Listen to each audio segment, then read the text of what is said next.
The film begins with a girl named Debbie who finds a Ouija board while cleaning her house. As soon as she sees it, memories of her childhood come rushing back, times when she and her friend Lane used to play with this board. During childhood, Debbie once told Lane that the Ouija board can be used to contact spirits and it's important to always say goodbye to end the game. While Debbie is looking at the board, she receives a call from Lane. Before meeting Lane, Debbie burns the Ouija board and steps outside. Lane was waiting for her so they could go watch a football match together. But Debbie declines, saying her parents aren't home and will be back soon. She says she can't go today, but they can meet in the morning. Lane agrees, and Debbie says goodbye and returns inside. It's dinner time. Debbie eats alone calmly.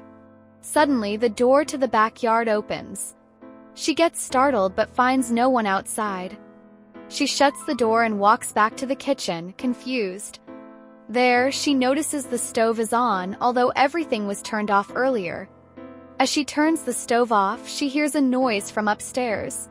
She goes to her room and is shocked to see the same Ouija board, completely intact, on her bed, the one she thought she had burned. As she backs off a little, her foot hits the planchette. She picks it up and looks through its lens, and her eye appears completely white, indicating she has been possessed and is no longer a normal human. Debbie then removes the fairy lights from her room and wraps them around her neck. She jumps from the first floor and ends her life by hanging herself. The next morning, Lane is shown receiving the shocking news from her mother that Debbie, whom she had just recently met, is no more. Disturbed by the news, Lane, her family, and a few of Debbie's other friends visit Debbie's parents to offer condolences.